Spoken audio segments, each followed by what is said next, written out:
I'm Nathan Ponchard, this is Chasing Cars, and this is the 2022 Audi SQ5 Sportback.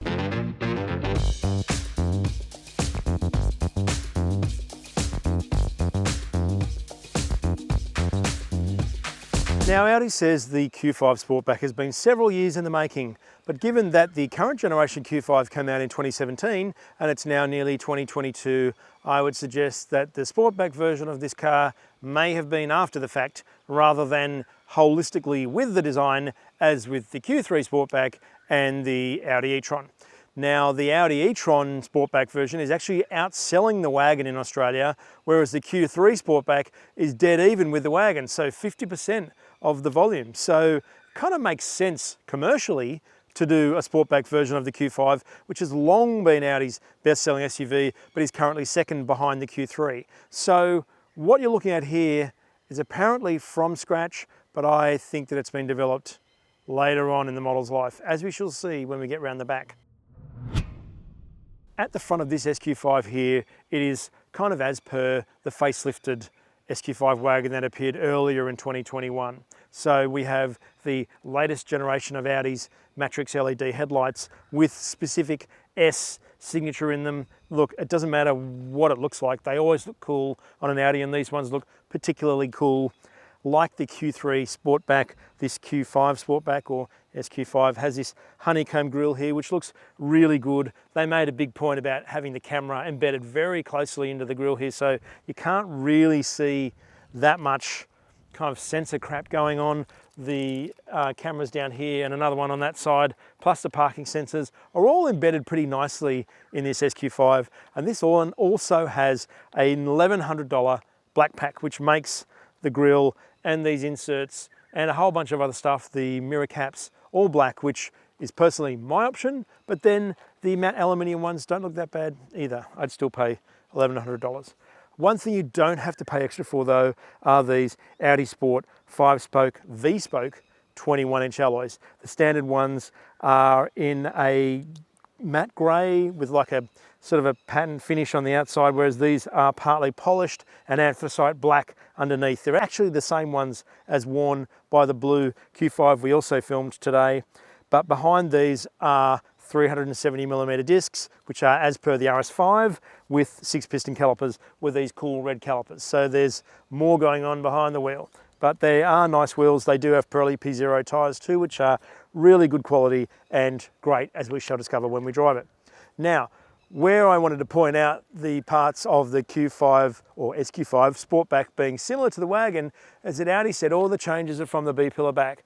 And so this point right here is the same as on the wagon. And I would suggest that, much like myself, the SQ5 Sportback probably needs a bit of a haircut, because I think it's a little bit too tall here. And so then when it starts to drop at the back, it just doesn't quite have that elegance that the Q3 Sportback has and that the e-tron Sportback has, and obviously the original Sportbacks like the A5 and the A7 and stuff. This is a little bit awkward, I think. It's not ugly, it's just not as sleek as it could be. I think the wagon actually looks better, but please let us know in the comments what you think about it. And please also subscribe as well, because we're on the way to 100K. We really want to hit 100,000 subscribers. That'd be cool.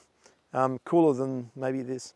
Anyway, the rest of the car, Daytona grey paint, which is a pearlescent paint, no cost option on the SQ5, does look really good. One thing that is really cool on this particular SQ5 Sportback though are these OLED rear lights. Now, they actually change the shape of what's inside them depending on the drive mode because they're digital, but they are a $2,500 option.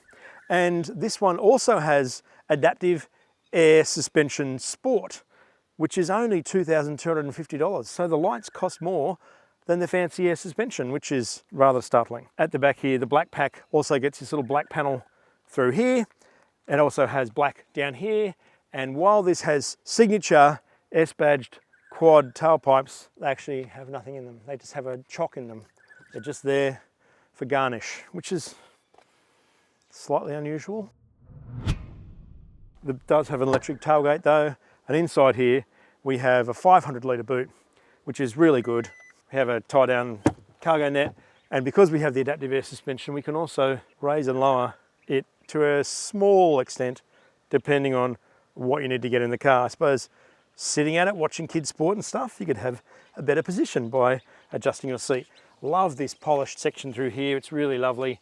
Audi says that when you lower the seats, which you do via these little levers here and here, that it has 1,470 litres of space, which is better than its rivals, which are Mercedes GLC Coupe and BMW X4. And I suppose, like those two coupe SUVs, the wagon version looks better. That's certainly my opinion. Please let us know what you think. I think save the money and buy the wagon, but not everyone thinks that way. Anyway, let's see what it's like inside. Sitting in the front seat of the SQ5 doesn't bring a whole lot to the SQ5 party because it has exactly the same amount of room as the wagon, which is great, but it is lots, like heaps, I suppose, for me at 5'10", and this seat is as low as it'll go, which is still not mega low, but I feel like they could have dropped the roof a little bit, but then I get that that costs money. As for looking like it costs money, this interior still does really nail it. It is a 2017 circa interior, and there have been a few changes in recent times, mainly this larger screen that is all touchscreen, getting rid of the old MMI from here that used to be able to rest your hand on there and do that. Now you've just got this weird little thing that looks like it should be an ashtray, and maybe it could be if you just sat there and ashed in it. Someone in Italy will be doing that, but I feel like that's a bit of a waste opportunity. We have wireless charging here, which is on this little pad here, which you can slide forward and go over the cup holders like that and have this sort of hidden bit of room here, or you can slide it back to have your drinks in front, which is kind of cool. You can't lift it out, or if you can, I'd probably break it. Now, what all of this is connected to is one of the stars of this interior, and that is the standard audio system. It is a Bang & Olufsen 3D surround sound setup.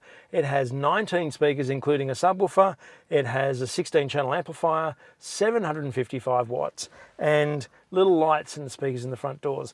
And what all of that does is sound friggin' amazing. I love it. It's one of the best stereos on the market, and it's great that it's standard in this car. Although this car does cost $110,900 before on-road costs, and in this case, with the options of our car, $120,940, which is still affordable in a premium medium coupe vein, but still quite expensive. So it's good that this stereo is standard. The carbon stuff in the interior here is optional though. That's about $1,100. It's really nice in terms of looking like carbon. Some people don't like it, having that lacquery finish on it. So if you don't like that, you won't like this one. But it is all very smooth. In terms of other connectivity, we have a USB port here and a 12-volt outlet. We have another USB-C port in the back of the little tray there in the middle. And the rest of the interior is pretty much the same as you'd expect in the Q5 of the current generation. This car does have these beautiful magma red Nappa leather sports seats with this quilting and grey stitching, and they are beautiful. They do look really great. The leather is lovely, but I will say that it's kind of interesting that the only Audis that really have seat ventilation are extremely expensive. And I think in this instance, these seats are so huggy, they kind of deserve seat ventilation. I feel like that's probably something that's going to come in the next generation, but it really should be here now. We have a standard panoramic glass sunroof. We also have the Audi virtual cockpit that has 3 different designs in this S-Badge model, which is all accessible through the touchscreen here. And then we have the general quality of this interior, which is really, really good. Lovely squishy dashboard here. Nice sort of not so squishy doors, but they never look cheap. And it doesn't matter how far down you go in the plastics in this car, they all still feel like they're related to each other. We also have these really good door grips. Even the driver has a proper door grip here, which is great for opening and closing, even though you should be holding onto the steering wheel when you're driving, not that. And the general storage is actually pretty good too. Even though we've got this little naff thing here, we've got another little tray here, a little slot here that could also take a phone. We can fit proper 1.5 litre door bottles in the doors, although it's a little bit of a squeezy fit, but they do fit. And just stuff like that, general utility, makes the SQ5 Sportback a really good place to be up front.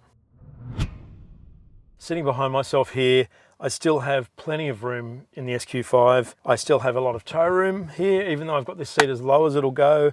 I can see sitting behind this seat that the driver and passenger also have these slidable headrests that I forgot to mention when I was sitting in front of myself, which are really useful on long trips. The seat is beautiful. Not only is it beautiful to sit in here, but it's also beautiful to look at the seat in front. This red on the plastic here looks really good. The black plastic on the back of the seat, perhaps not so much, but it has this netted mat pocket here that adds a bit of texture to it.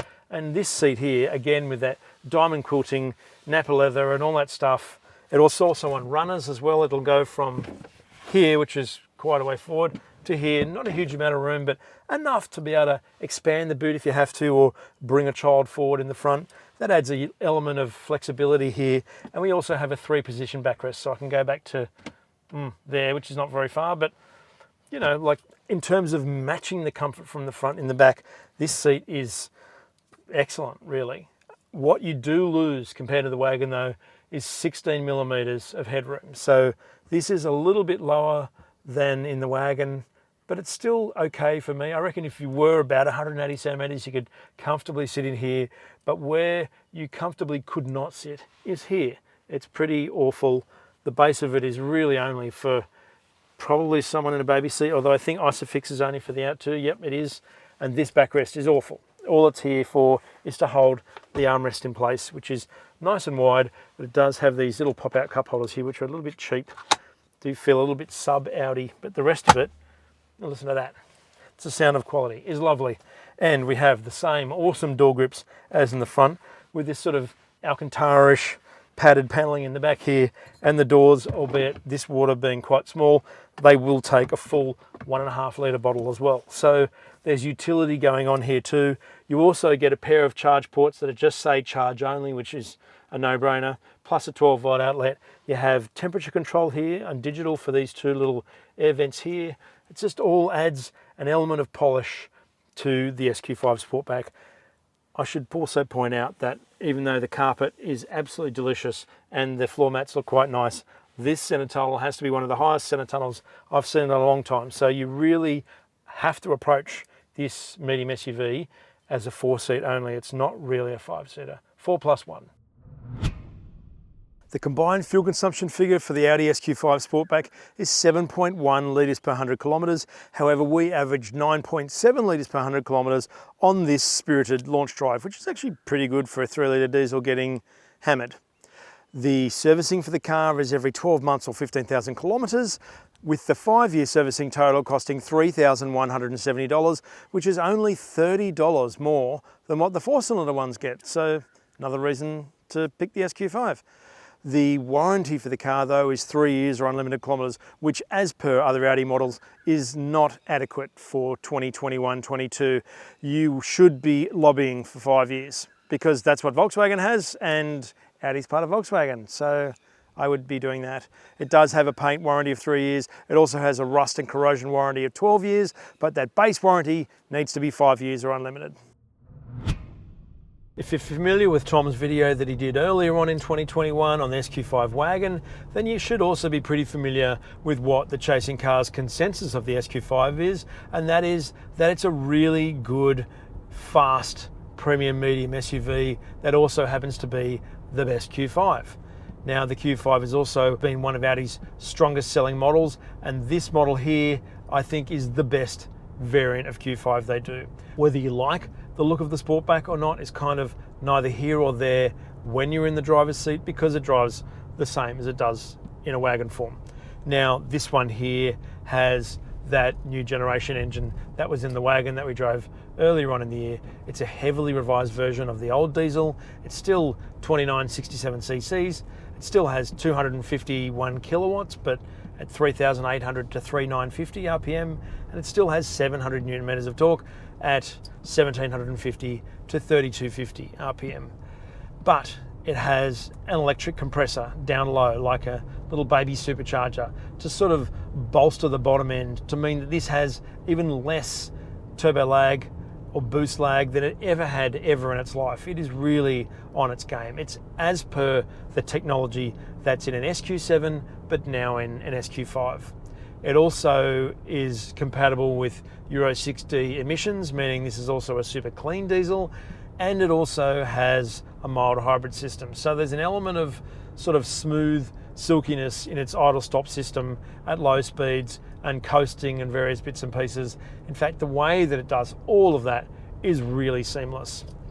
As for the personality of the engine, it's no quicker than it really has been. Its 0 to 100 claim is still 5.1 seconds, but that's more than ample.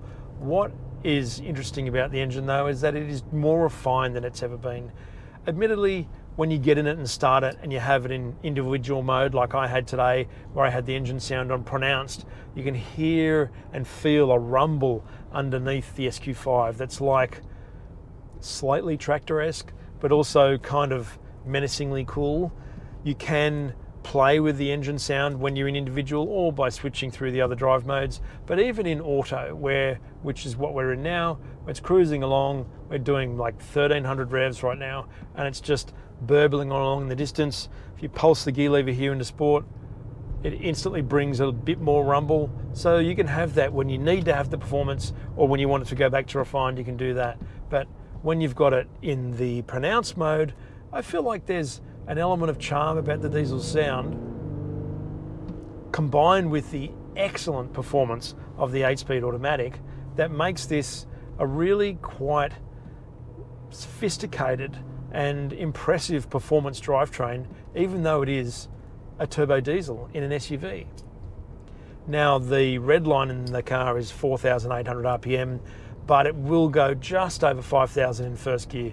That said, revs is not really what the SQ5 needs, but the point is that it can rev and doesn't really suffer any asthmatic kind of performance. This is an engine and a drivetrain that has great elasticity and flexibility. It never feels like it's choking. It just feels smooth and strong and muscular, which is what you want out of a car like this. And that combines with the chassis in this car, this one in particular being optional adaptive air suspension. The standard SQ5 just has adaptive dampers and steel springs, and this SQ5 also has a quattro rear differential, which I kind of feel like those things should be standard. It's probably only $4,000 to $5,000 worth of options. Don't know why you wouldn't have them when they both make the car drive better, especially the quattro diff, although you do really need to be pushing the SQ5 to get the best out of it. What the quattro diff does is it has like a torque vectoring ability where it sends drive to the outside wheel and helps point the nose into a corner and kind of gives the SQ5 this sort of level of athleticism that you wouldn't think that such a tall SUV that weighs 2,010 kilos would have, providing that you drive it with the deference that its weight deserves, in that you're not pushing too deep, too hard into a corner, and just sort of backing off a little bit. With those huge brakes that it has, it's really quite easy to wash off speed, just turn it as you're braking, and then let the drive system and all the torque do all the rest of the work, and you've just got to keep it pointed in the right direction, and it does an amazingly effortless job at being really quick. But it also does a really good job at being quiet, other than that rumble I was talking about, and riding really well. Like the ride in this car on 255/40 R21 Pirelli P0s is really impressive. You don't need to have the drive select in comfort to make the SQ5 ride well. I've been driving the SQ5 around with the suspension in balanced and with the drive system in dynamic, or balanced either way, steering and dynamic, because even the difference between steering in dynamic and balanced and comfortable isn't really that huge. You can get away with it being in dynamic and it's not too offensive, and engine sound in pronounced, but you don't need to go to that extreme. You can just leave the SQ5 in auto and cruise along with all of the parameters that the suspension and everything can still do, and it's still a really fun, fast, composed and effortless sports SUV. In terms of the safety systems the SQ5 has, it has everything that's on offer in Audi's safety suite, but I'll point out a couple of things that I think work really well. One of them is its pre-sense system, which is like their marketing term for collision alert. When you approach another vehicle, and in other cars it would go, you know, did-it-it, and flash red lights and everything. In this car it just does a sort of a subtle but striking ping and brings up a big orange or red square in the dash pack. It also has another thing where if a car is approaching the rear end too quickly, it will actually flash the hazard lights really quickly, like a big sort of flutter effect, like to try and bring their attention. You know, it has rear A, B and other stuff like that. It has everything you could ever want in a car for active safety systems, but then it also, being an SQ5, it has that dynamic polish and that grip and that level of control and composure that is also crucial in making an SUV safe. The passive safety in this SUV is tremendous. What the driver has at their disposal in the SQ5 is a really great operating system. In this instance, we have a completely round steering wheel without a flat bottom, which is very unusual in an S-badged Audi. We also have steering wheel paddles, which you might think kind of pointless in a diesel with 8 gears, but they do actually make a difference because it has a usable rev range and it does help with engine braking into corners and stuff like that. We also have that great little stubby gear lever that just goes into manual mode, and when you're in dynamic with the drive select there, it gives really quick gear changes. It's like dual clutch quick pretty much without any of the dual clutch issues. In fact, I think this 8-speed torque converter automatic is probably the best transmission that Audi does. It's just so great in RS models, and here it just effortlessly channels all of the ability that the SQ5 has in its considerably muscular powertrain. And as for the handling of the SQ5, we're on a pretty bumpy road here, but its 21s are doing a pretty good job. It's just really easy to trace a line. It's almost chuckable. Like, even though it's so high, you can just throw it around as long as you sort of aware that it is a tall and heavy car. But even then, you just add a bit of brakes here and there, it's straight back on its line. It's just surprisingly agile and surprisingly enthusiastic to be cornered hard. It's a lot more involving than Audi's used to be in the past, and it has more than an element of RS in this regular S-badged SQ5. The more I look at the SQ5 Sportback, the more I feel a little bit guilty about bagging it out and saying it looks kind of weird, because even though it doesn't look as good as the other Sportback models in Audi's range, it still doesn't look bad. I think it actually looks better than the cars that it's competing against, and I can totally understand why someone would buy this particular Daytona Grey SQ5 Sportback instead of the wagon, because in this colour, in this spec, it actually does look pretty good. But you could also get a Porsche Macan for the same money, and so I suppose there are the questions that start to be asked. Does the slightly related Porsche wagon look cooler as a coupe-ish wagon than the Audi does trying to be a coupe? Anywho, if it was me, I would buy the wagon over this car, but the Audi in itself does have real driver appeal. That diesel is so much more refined and modern than you might think something like that's going to be in an SUV like this, and I actually think that it's a more holistic, more solid, better equipped, just nicer car all round than the GLC coupe and the BMW X4 that it competes against. So there's a lot going for the SQ5 Sportback, but I think there might be a tiny bit more going for the SQ5 wagon. If you haven't subscribed, please do so below the video, hit the notification bell and leave a comment on this, the 2022 Audi SQ5 Sportback, or on Chasing Cars. Thanks for watching.